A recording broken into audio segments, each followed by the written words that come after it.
नमस्कार, देश के number 1 news bulletin news top 9 में आपका स्वागत है। आपके साथ मैं हूं करुणा शंकर शर्मा। अन्नदाता अपनी मांगों को लेकर अड़े हैं। कल भारत बंद को कामयाब करने के लिए किसान नेता आज फिर से अहम बैठक करके अपनी रणनीति को धार देने में जुटे हैं। तो वहीं सियासी पार्टियां भी इस आंदोलन में कूद चुकी हैं। किसान आंदोलन और कल होने वाले भारत बंद से जुड़ी बड़ी खबरें कौन सी हैं? न्यूज टॉप 9 भारत बंद का बिगुल में आप देखिए।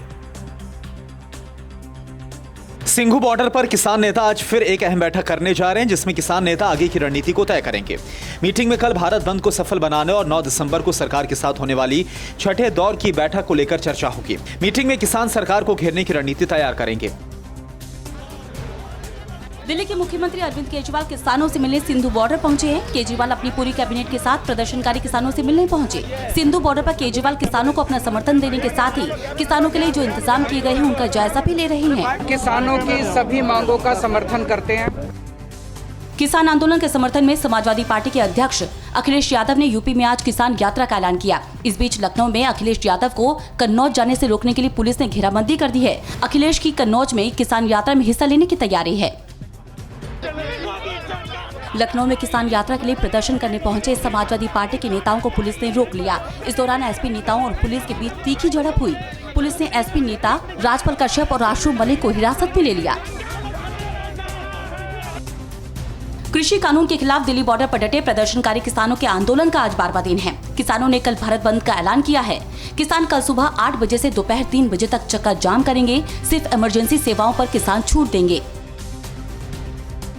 किसान आंदोलन के चलते सिंघू बॉर्डर को पूरी तरह से बंद कर दिया गया है और चंदी, प्याव, मनियारी और मंगेश बॉर्डर को बंद किया गया है। वहीं किसानों ने NH 44 को दोनों तरफ से बंद कर दिया है।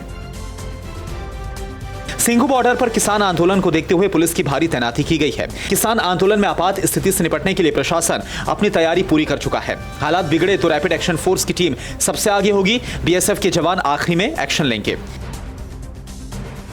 किसान आंदोलन और कल होने वाले भारत बंद को सफल बनाने के लिए दिल्ली गाजीपुर बॉर्डर गाजीपुर में किसानों का जुटना लगातार जारी है। किसानों के मुताबिक कल होने वाले भारत बंद से किसानों के आंदोलन को मजबूती मिलेगी। किसानों ने कहा कि अब लड़ाई आर पार की है। लगभग 24 घंटे बाद हो रहे भारत बंद को 51 ट्रांसपोर्ट यूनियन ने समर्थन दिया है। इसके अलावा 10 ट्रेड यूनियन भी बंद का समर्थन कर रहे हैं। समर्थन देने वालों में all India United trade union centre भी शामिल है।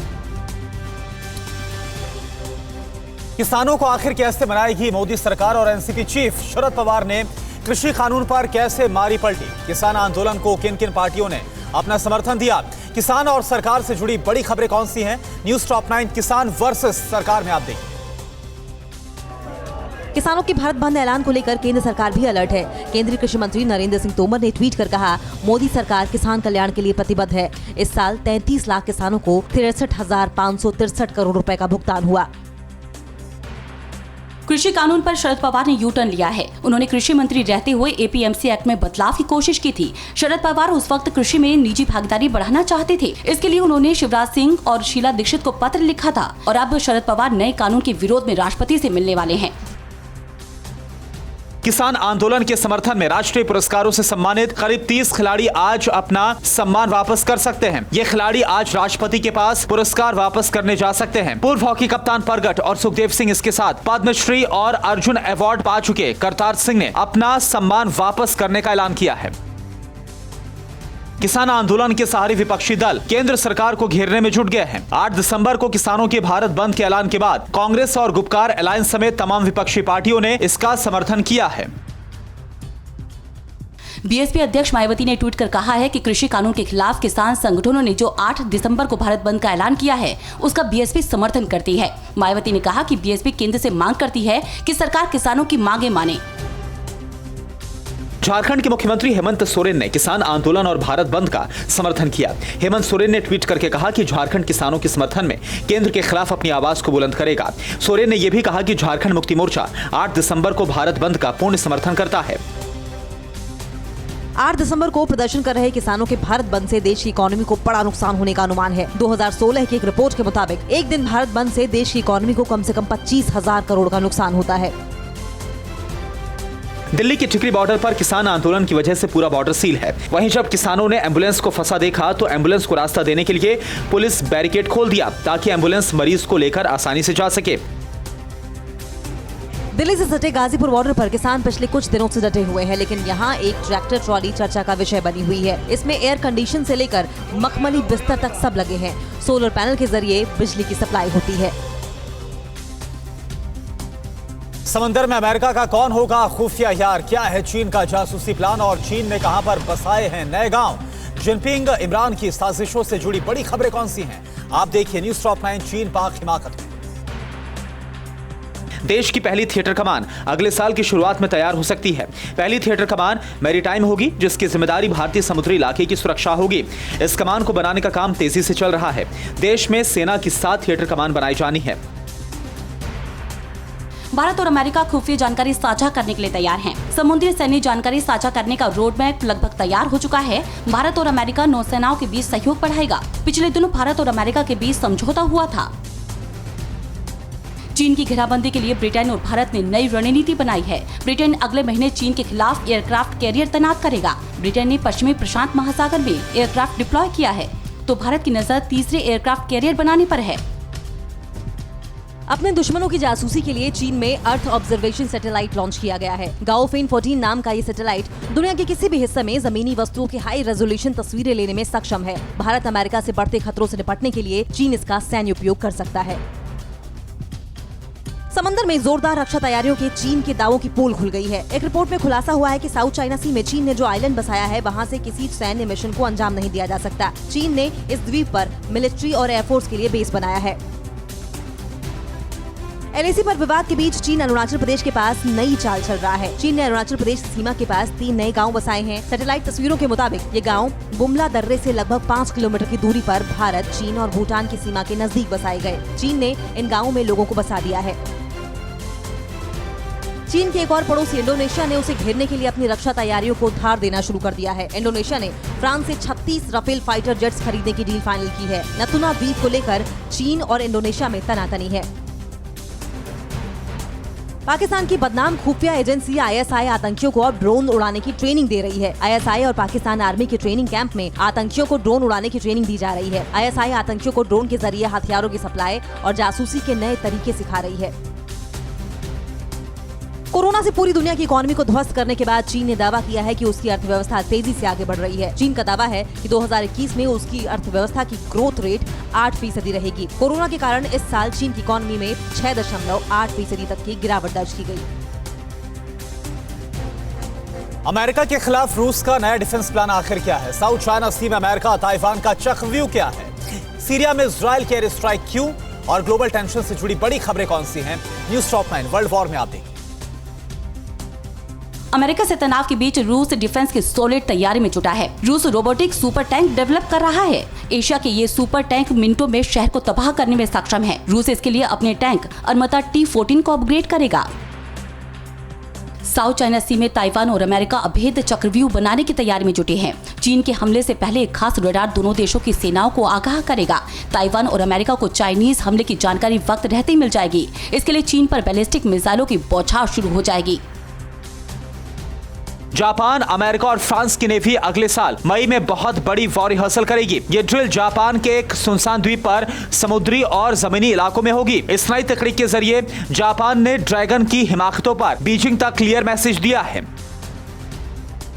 समंदर में रूस को लगातार मिल रही चुनौती के बीच अपनी ताकत दिखाने के लिए अमेरिकी नौसेना ने ब्लैक सी में युद्धाभ्यास किया। इस युद्धाभ्यास में अमेरिकी नौसेना के submarine, Hunter fighter jets, surveillance team और डिस्ट्रॉयर शामिल है। पश्चिमी देशों के खुफिया अधिकारियों ने दावा किया है कि किम जोंग के जासूस ऑस्ट्रिया में एक्टिव हैं। उत्तर कोरिया के तानाशाह किम जोंग किसी खुफिया ऑपरेशन की तैयारी में हैं। इजराइल ने एक बार फिर सीरिया में ईरान समर्थक आतंकियों पर एयर स्ट्राइक की है। इस एयर स्ट्राइक में 19 आतंकियों की मौत हुई। मारे गए आतंकियों में ज्यादातर पाकिस्तानी थे। इजराइल सीरिया में लगातार ईरान समर्थक आतंकी गुटों को निशाना बना रहा है।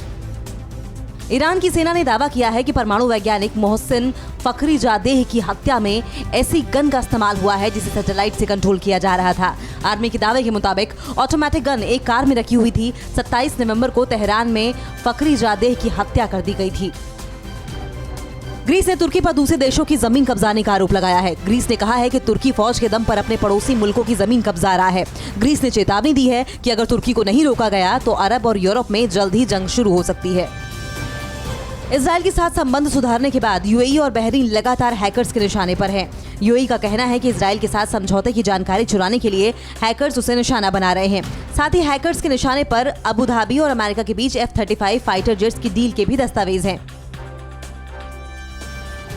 कोरोना वैक्सीनेशन की तैयारी कैसी है? क्या भारत में सीरम की वैक्सीन को इजाजत मिलेगी? देश में कोरोना की दूसरी लहर का डर कैसे खत्म हुआ? महामारी और वैक्सीनेशन से जुड़ी बड़ी खबरें कौन सी हैं? न्यूज टॉप 9 वैक्सीन अपडेट में आप देखिए। दुनिया भर में कोरोना वायरस के कहर के बीच वैक्सीन का इंतजार कर रहे लोगों के लिए अच्छी खबर है। ब्रिटेन में फाइजर और बायोटेक की कोरोना वैक्सीन का कल से टीकाकरण शुरू होगा। कल से वैक्सीनेशन के लिए ब्रिटेन में सरकार ने सॉलिड तैयारियां की है। ब्रिटेन में कल से 8 लाख लोगों को अमेरिकी कंपनी फाइजर और जर्मन की कंपनी बायोएनटेक की बनाई वैक्सीन का टीका लगेगा। ब्रिटेन ने फाइजर से वैक्सीन की 4 करोड़ डोज खरीदी है, जिन्हें 2 करोड़ लोगों को दिया जा सकता है। बेहद ठंडे कंटेनरों में ये वैक्सीन ब्रिटेन के अस्पतालों में पहुंचाई जाएगी। सबसे पहले वैक्सीन का टीका 80 साल से ज्यादा की उम्र के लोगों को लगेगा, जो पहले से अस्पतालों में जाकर इलाज करा रहे हैं या अस्पताल में रहने के बाद उन्हें डिस्चार्ज किया जा चुका है। फाइजर के बाद अब सीरम इंस्टीट्यूट ने भारत में वैक्सीन के इमरजेंसी इस्तेमाल के लिए मंजूरी मांगी है। इजाजत मांगने वाली सीरम पहली स्वदेशी कंपनी है जिसने अपने कोविशील्ड वैक्सीन के इस्तेमाल की DGCI से मंजूरी मांगी है। देश में इस हफ्ते कोरोना के मामलों में करीब 16% गिरावट आई है। देश में अब कोरोना की दूसरी लहर का कोई संकेत नहीं है। वहीं कोरोना से मौतों के मामलों में बड़ा बदलाव नहीं हुआ है। पिछले 4 हफ्तों में कोरोना से 3500 से ज्यादा लोगों की मौत हुई है। दिल्ली में कोरोना की तीसरी लहर कमजोर पड़ती नजर आ रही है। पॉजिटिविटी रेट घटकर 3.65% पहुंच गया है। रविवार को दिल्ली में कोरोना के 2706 नए केस सामने आए, जबकि 69 मरीजों की मौत हो गई। अब तक करीब 10,000 लोगों की मौत हो चुकी है। राजस्थान के बारा में कोरोना काल में अनोखी शादी हुई। दुल्हन कोरोना पॉजिटिव थी। शादी की तारीख टले ना, इसे लेकर दूल्हा और दुल्हन ने PPE किट पहनकर शादी रचाई। शादी के दौरान प्रशासन भी मौजूद रहा और गाइडलाइंस के तहत शादी की पूरी रस्म की गई। अमेरिकी राष्ट्रपति डोनाल्ड ट्रंप ने कहा कि कोरोना की वैक्सीन बस आने ही वाली है। कोरोना वैक्सीन पर तेजी से काम के लिए उनकी सरकार को कुछ श्रेय मिलना चाहिए। ट्रंप सरकार में स्वास्थ्य सचिव ने जो बाइडेन की कोरोना वैक्सीन को लेकर बनाई योजना में कमी को सिरे से खारिज किया। कोरोना संक्रमण को लेकर अमेरिका ने चीन पर बड़ा आरोप लगाया है। चीन का कहना है कि कोरोना पर ट्रंप प्रशासन ने उदासीन रवैया अपनाया और ट्रंप प्रशासन की लापरवाही के कारण अमेरिका नरक बन गया। चीन के सरकारी अखबार का कहना है कि अमेरिकी प्रशासन की लापरवाही माफी के काबिल नहीं है। दिल्ली में आतंक पर वार, 5 आतंकी एनकाउंटर में कैसे हुए गिरफ्तार? फिल्मी रावण पर क्यों भड़के विधायक राम कदम? और कुछ देर के बाद आगरा को पीएम मोदी देंगे मेट्रो की सौगात। राष्ट्र और राज्यों की बड़ी खबरें कौन सी हैं? न्यूज टॉप 9 देश प्रदेश में आप देखिए। दिल्ली पुलिस की स्पेशल सेल ने एनकाउंटर के बाद 5 आतंकवादियों को गिरफ्तार किया। सभी आतंकी नारकोटिक्स नेटवर्क के जरिए हथियार की डील करते थे। दिल्ली पुलिस की माने तो इसमें 2 आतंकी पंजाब के हैं तो वहीं 3 आतंकी कश्मीर के हैं। बीजेपी विधायक राम कदम फिल्म आदि पुरुष में रावण के किरदार को पॉजिटिव दिखाने पर सैफ अली खान पर भड़क गए। उन्होंने कहा कि रामायण के तथ्यों के साथ छेड़छाड़ मंजूर नहीं होगी। सैफ अली खान उसमें कहते हैं कि वे रावण के रोल को हीरो की तरफ प्रस्तुत करेंगे। क्रिसमस से पहले बजरंग दल की असम इकाई ने कहा कि अगर प्रदेश में कोई हमारे समाज का शख्स क्रिसमस पर चर्च गया तो बजरंग दल के सदस्य उसकी पिटाई करेंगे और चर्च जाने पर भारी कीमत चुकानी होगी। असम के कछार जिले में बजरंग दल के सदस्यों ने यह धमकी दी है। दिल्ली के रोहिणी में युवक योविन की गोली मारकर हत्या कर दी गई। मर्डर की ये वारदात सीसीटीवी कैमरे में कैद हो गई। योविन रोहिणी में एक युवती से मिलने आया था। उसी वक्त बेगमपुर में ये वारदात हुई। योविन पर जबरन वसूली और डकैती जैसे संगीन मुकदमे दर्ज थे। कुछ देर के बाद आज प्रधानमंत्री नरेंद्र मोदी आगरा को मेट्रो ट्रेन परियोजना की सौगात देंगे। आज PM Modi Agra metro rail परियोजना के निर्माण कार्य का शुभारंभ करेंगे। 2022 तक सिकंदरा से ताज ईस्ट गेट तक मेट्रो सेवा शुरू हो जाएगी। आगरा की मेट्रो लखनऊ मेट्रो के मुकाबले काफी एडवांस होगी। इसमें सिग्नल सिस्टम मॉडर्न होंगे तो वहीं कोचों में LED स्क्रीन भी लगाई जाएगी। आगरा मेट्रो में एडवांस फीचर लगाए जा रहे हैं जो इसे अन्य शहरों की मेट्रो से बेहतर बनाएंगे। जम्मू कश्मीर में DDC चुनाव के चौथे चरण के लिए आज वोटिंग हो रही है। चौथे चरण में 34 सीटों पर वोट डाले जा रहे हैं। इन 34 सीटों के लिए 249 उम्मीदवार मैदान में हैं। चुनाव को देखते हुए संवेदनशील इलाके साउथ कश्मीर में इंटरनेट सेवा को फिलहाल बंद किया गया है। कश्मीर में हर बूथ पर शांति का मंजर है। हर वार्ड में वोट क्रांति नजर आ रही है। टीवी 9 भारतवर्ष की टीम ने गादरबल का जायजा लिया। जो सुरक्षा के कड़े प्रबंध किए गए हैं वो काफी है और मतदाता सुबह से ही लाइनों में खड़े हैं।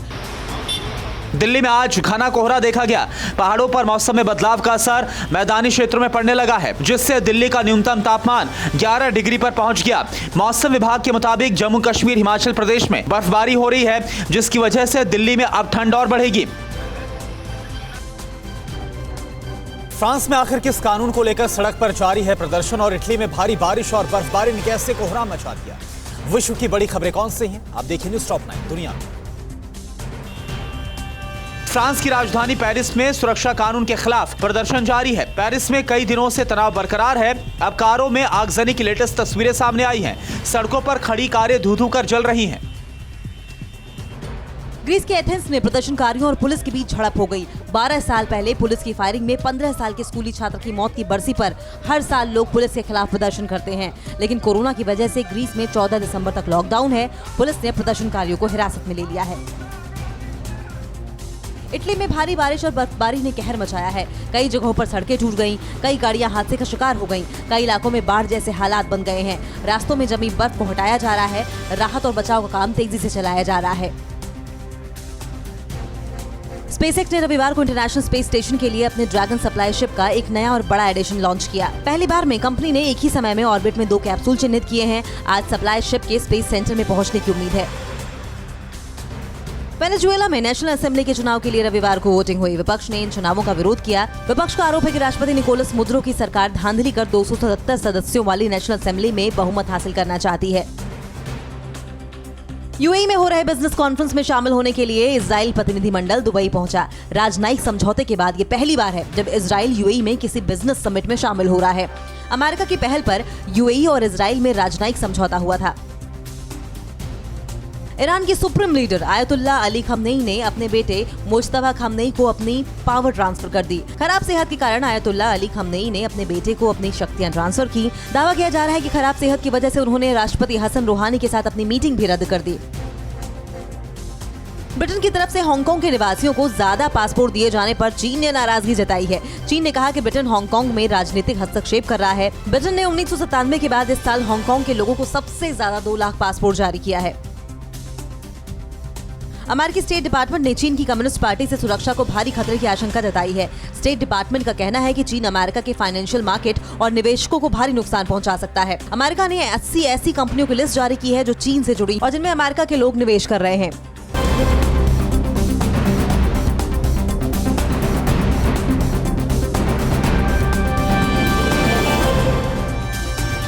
अड़ी सोमवार से शुक्रवार शाम 6 बजे सिर्फ टीवी 9 भारतवर्ष पर।